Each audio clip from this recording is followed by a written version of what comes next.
NEET 27 वाले बच्चों के लिए एक आई ओपनर वीडियो होने वाला, तो इसको आप लोग एंड तक जरूर से देखिएगा। देखिए नीट 26 का रिजल्ट आ गया है और हमें बहुत ही अच्छे से झटके दिए हैं जी। सभी लोग टॉपर्स के बारे में बात कर रहे हैं, बट कोई भी टीचर या कोई भी लोग क्वालिफाइंग नंबर पे क्यों नहीं बात कर रहा है। क्वालिफाइंग नंबर इतना बढ़ने का मतलब है कि कहीं ना कहीं कोई चीज छुप रही है, और वो नीट 27 वालों को भी पता होना चाहिए। अब आप में से बहुत सारे ऐसे बच्चे होंगे जो नीट 26 का एग्जाम दिए थे और अब उनके जो स्कोर है वो क्वालिफाइंग नंबर हिट नहीं किया, या उनका जो स्कोर है वो 300 400 पे आके रुक गया है, and they want to give NEET 2027 का एग्जाम। सो आप लोगों को ये वीडियो देख लेना चाहिए कि नीट 27 में ऐसा कौन सी पॉसिबिलिटी है कि जहां पे जो क्वालिफाइंग नंबर है वो 220 भी पार कर जाएगा। और मैं ये फेक बात नहीं कर रहा, मैं डेटा ड्रिवन बात करता हूं। वी हैव अ लॉजिक कि वो क्यों ऐसा बढ़ सकता है।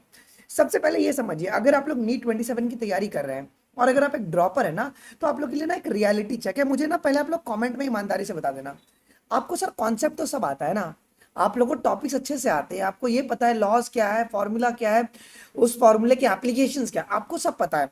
प्रॉब्लम कहाँ पर लाई करती है, मैक्सिमम बच्चे जो होते हैं ना, उनको यही नहीं पता होता कि सवाल कैसे सॉल्व करना है। उनको सब कुछ आता है, उनको यही नहीं समझता कि क्वेश्चन को स्टार्ट कैसे करना है, उसको एंड कैसे करना है, हम इसमें क्या लॉजिक लगा है।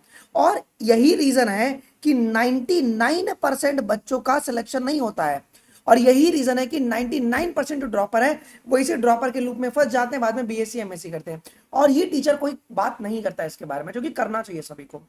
तीसरी पॉइंट, क्वेश्चन देख के डर लग जाना। अब देखिए होता है ना कि आपने ड्रॉपर आप बन गए, आप लोगों ने बैचेस ज्वाइन कर लिया, थियोरी चल रहा है, मजा आ रहा है, मजा आ रहा है, मजा आ रहा है, लेकिन सवाल देख के एकदम डर जाते हैं।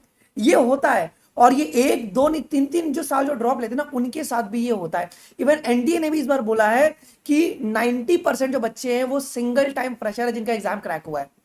तो आप समझ रहे हैं। थर्ड रीजन है कि बहुत सारे बच्चे ना क्वेश्चन देख के डर जाते हैं। इसका मतलब क्या है, आपको थियोरी में प्रॉब्लम नहीं है, आपको कॉन्सेप्ट प्रॉब्लम नहीं है, आपका जो मेन प्रॉब्लम है, मेन डर है, वो ये है कि क्वेश्चन को देख के डर लगना, और हमें पता ही नहीं कि सवाल कैसे अप्रोच करना है। और यही रीजन है कि क्वालिफाइंग नंबर बढ़ने का भी यही रीजन है। और कोई भी इंस्टीट्यूट पूरी इंडिया में, चाहे वो एलएन हो, आकाश हो, वो कभी भी इसके ऊपर फोकस नहीं करती है कि बच्चों को ये सिखाया जाए कि सवाल कैसे सॉल्व करना है, कैसे अप्रोच करना है। ऐसी बात नहीं, नहीं वो लोग नहीं सिखाते, सिखाते हैं, ये सिखाते एसआरजी बैच वाले बच्चों को, जो कि एकदम ऊपर बैच के बच्चे होते हैं, जिनको लगता है कि ये रैंक निकाल के देंगे। क्यों यार, एवरेज बच्चे भी तो निकाल सकते हैं ना, अगर हम उनको ठीक से ट्रेन कर देंगे तो इन सभी का सोल्यूशन मैं तुमको लास्ट में देने वाला हूँ। देखिए बच्चों, अगर हम बात करेंगे कि क्वालिफाइंग नंबर को हम लोग क्यों इग्नोर नहीं करना चाहिए, जो नीट का क्वालिफिकेशन होता है ना बेटा, वो परसेंटाइल बेस्ड होता है, वो फिक्स्ड मार्क्स पे डिपेंड नहीं करता है। जैसे कि जनरल और ईडब्ल्यूएस के लिए 15 परसेंटाइल रखा जाता है, और ओबीसी एससी और एसटी वालों के लिए 40 परसेंटाइल।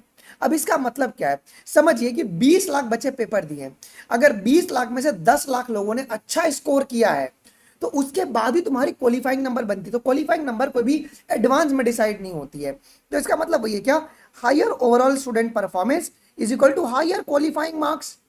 अगर आप लोगों ने अच्छा पेपर में परफॉर्म करोगे तो आपका क्वालिफाइंग नंबर बढ़, कॉमन सी बात है, एग्जाम का क्वालिफाइंग नंबर बढ़ जाएगा।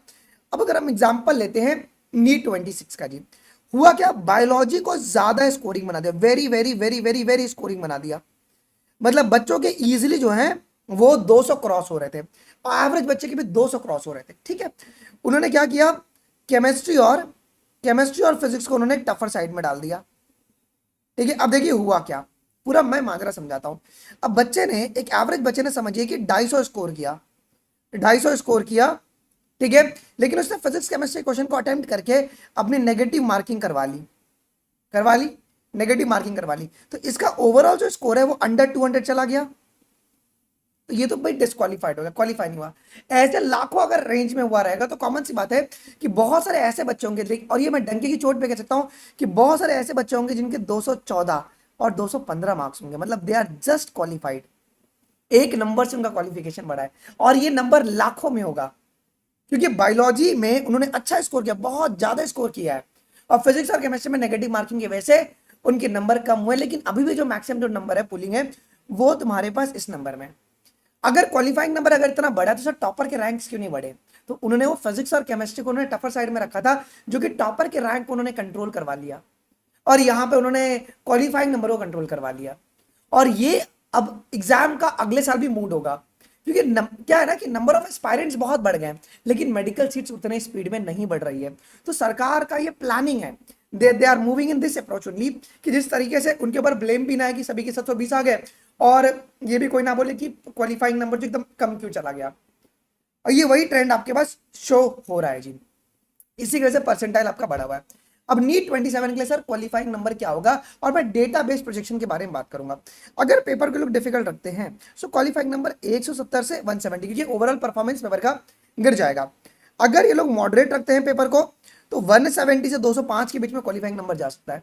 लेकिन अगर पेपर अगर इजी और हाई स्कोरिंग इस साल की तरह कर दिया कि बायोलॉजी को बहुत स्कोरिंग कर दिया, फिर है कि क्वालिफाइंग नंबर जो होगा वो 220 पार कर जाएगा आराम से जी। तो इस मैं समझ में आ गया ना कि क्वालिफाइंग नंबर कभी एडवांस में अनाउंस नहीं होता है। क्वालिफाइंग नंबर जब पेपर होता है तो जितना ज्यादा बच्चों ने परफॉर्म किया उसके बेसिस पे क्वालिफाइंग नंबर जो है वो डिसाइड होता है जी।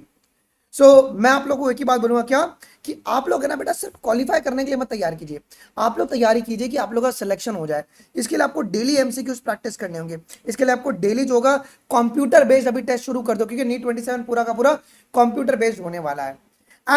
एंड मैं तुमसे एक ही बोलूंगा कि तुम टेस्ट सीरीज ज्वाइन मत करो यार। अभी अभी तुमको ना एक हैंड होल्डिंग की जरूरत है, कि टीचर समझाए कि सवाल कैसे अप्रोच करना है, कि एक सवाल को 3 तरीके से अप्रोच कर सकते हैं। टाइम कम है तो इसको ऐसे अप्रोच करेंगे, टाइम ज्यादा है इसको